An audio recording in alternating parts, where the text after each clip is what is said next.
मैं आपका बता रहा था कि जो आपके वर्गीकी के संवर्ग है, वर्गीकी के संवर्ग के बारे में आप देख रहे होंगे, मैंने यहाँ पे मानव का दिया हुआ है। आप जानते हैं कि जीवों के अंदर जो इतनी सारी विभिन्नताएं हैं, तो जीवों की विभिन्नताओं को हम जब अलग अलग वर्गीकृत करते हैं, तो अलग अलग वर्गीकृत करने के लिए हमें उन्हें क्या देना पड़ता है, नाम देना पड़ता है। इस नाम देने की प्रक्रिया को ही हम क्या कहते हैं, वर्गीकरण कहते हैं। आप जानते हैं, तो वर्गीकी में मैंने बताया कि वर्गीकी के कुछ संवर्ग होते हैं, जिनमें मैंने इस संवर्ग को दिखाया हुआ है। आप देखेंगे जैसे मैंने सामान्य नाम मानव, मैंने मानव का लिया हुआ है। इसमें जगत जो होता है उसे एनिमेलिया कहते हैं। आप जानते हैं कि जो टोटल किंगडम उसे हम 5 किंगडम में बांट के पढ़ते हैं, जिसे वेटिकेटर ने दिया था। इसे हम अगले चैप्टर में पढ़ेंगे। तो जगत होता है, संघ होता है, वर्ग होता है, गण होता है, कुल होता है, वंश होता है और जाति होता है। इसके लिए आपको ये चार्ट भी दिखा दे रहा हूँ मैं। ये जो चार्ट आपका दिख रहा है, चार्ट में आप भी देख सकते हैं कि किस तरह से वर्गीकरण के बारे में बताया गया है।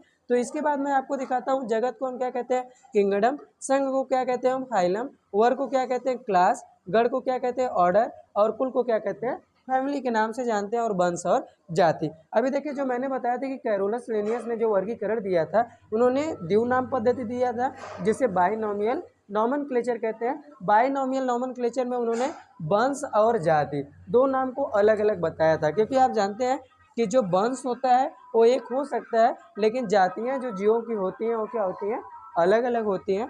तो मैं आपको बता रहा है कि जो जैसे जगत क्या है, एनिमिलिया। क्यों एनिमिलिया है, क्योंकि हम एनिमल से रिलेटेड है।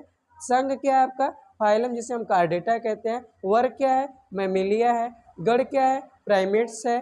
कुल क्या है, होमोनिडी है। वंश क्या है, होमो है। और जाति क्या है, होमो सैपियंस है। क्योंकि आप जानते हैं कि हर जीव का एक अपना क्या होता है, कॉमन नेम होता है। उसे हम कॉमन नेम से तो जानते ही जानते हैं, साथ ही साथ उसके बॉटनिकल और जूलॉजिकल नेम से भी जानते हैं। इसके लिए अलग अलग संस्था होती है जो इसे अलग अलग नाम देती है। बाकी जो ये वर्गीकरण संवर्ग है आपका, इसका चार्ट आपको दिख रहा होगा कि संघ किसे कहते हैं, वर्ग किसे कहते हैं, गण किसे कहते हैं, कुल किसे कहते हैं, वंश किसे कहते हैं और जाति किसे कहते हैं। इसका पूरा आपको फिगर यहाँ पे दिख रहा होगा, तो इसे आप देख सकते हैं। तो मैं एक एक करके थोड़ा सा आपको इसे रिमाइंड दिला दूं कि वंश क्या होती है। ये आपके वर्गीकरण की सबसे छोटी इकाई होती है, यानी ये जो वंश होता है ये स्मॉलेस्ट यूनिट होता है वर्गीकरण का। सॉरी, जाति जो होती है ये क्या होती है, सबसे स्मॉलेस्ट यूनिट होती है। यानी मैं कहूँ कि जो वर्गीकरण होता है, जो उसकी सबसे स्मॉलेस्ट यूनिट है, वो क्या होती है, जाति होती है। जाति से हम क्या करते हैं, जीवों को धीरे धीरे उसके बारे में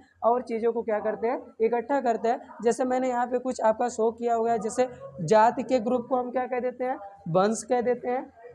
और वंश के ग्रुप को क्या कहते हैं, कुल कह देते हैं। और कुल के बाद हमारा गण आता है, गण के बाद हमारा वर्ग आता है, वर्ग के बाद हमारा संघ आता है। और संघ के बाद हम जिस भी जगत में हैं, अगर प्लांट में है तो प्लांट में रखेंगे, और एनिमल में है तो एनिमल में रखेंगे। इतनी सारी आइडेंटिटी हमें इसलिए दी जाती है ताकि हम किसी भी जीव के बारे में अध्ययन करने में हमें क्या हो, सुविधा हो। जैसे मैं कहूँ कि अगर मुझे आपके बारे में अध्ययन करना है, या जैसे आप भी एक एनिमल है, जीव है, अगर मुझे आपके बारे में अध्ययन करना है, या मुझे आपके बारे में, आपकी आइडेंटिटी या आपके बारे में पता लगाना है कि आप कहाँ से बिलोंग करते हैं। आप जानते होंगे कि आपके आइडेंटिटी के लिए आपके अलग अलग प्रकार के क्या होते हैं, पेपर होते हैं आपके पास, जिसमें आपका कंट्री का नेम शो करता है, स्टेट का नाम शो करता है, डिस्ट्रिक्ट शो करता है, तहसील, पुलिस स्टेशन और विलेज वगैरह शो करता होगा। जो भी आपके पास कोई भी वैलिड आइडेंटिटी कार्ड होता है, उसमें सारी चीज़ें क्यों दिखाई जाती हैं, जिससे कि हम आपके बारे में क्या कर सके, पहुंच पाए। या आपके बारे में अगर हमें कुछ जानना है तो हम इन चीज़ों के बारे में, जैसे मैंने आपकी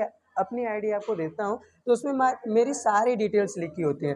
और वो डिटेल्स क्या होती हैं, अलग अलग कैटेगरीज में लिखी रहती हैं, जिससे आप मेरे यहाँ तक आसानी से पहुँच सकते हैं। इसी तरह हर जीव का क्या दिया जाता है, उसको कैटेगराइज करके अलग अलग उसकी क्या दी जाती है, अलग अलग उसे वर्गीकृत करके। अच्छा, मान लीजिए हमें मानव के बारे में पढ़ना है, तो मानव के बारे में हम उसके वंश और जाति के बारे में तो जान पाएंगे, लेकिन हमें उसे किस वर्ग में रखना है, किस संघ में रखना है, किस गण में रखना है, किस कुल में रखना है, इसे हम उसके लक्षणों के आधार पे क्या करते हैं, वर्गीकृत करते हैं। और जब उसका अध्ययन करना होता है हमें, तो हम उसके इस आइडेंटिटी को देख लेते हैं, और उसके पूरे जो भी हमें उसके फिजिकल कैरेक्टर वगैरह, जितने भी आपके लक्षण वगैरह के बारे में हमें अध्ययन करना है, हम अध्ययन करके उसे क्या देते हैं, अलग अलग वर्ग में, अलग अलग गण में, अलग अलग कुल में, वंश और जाति, उसको क्या देते हैं, डिसाइड कर देते हैं कि किस वर्ग में रहेगा, किस वंश में रहेगा, किस कुल में रहेगा, ताकि इन फ्यूचर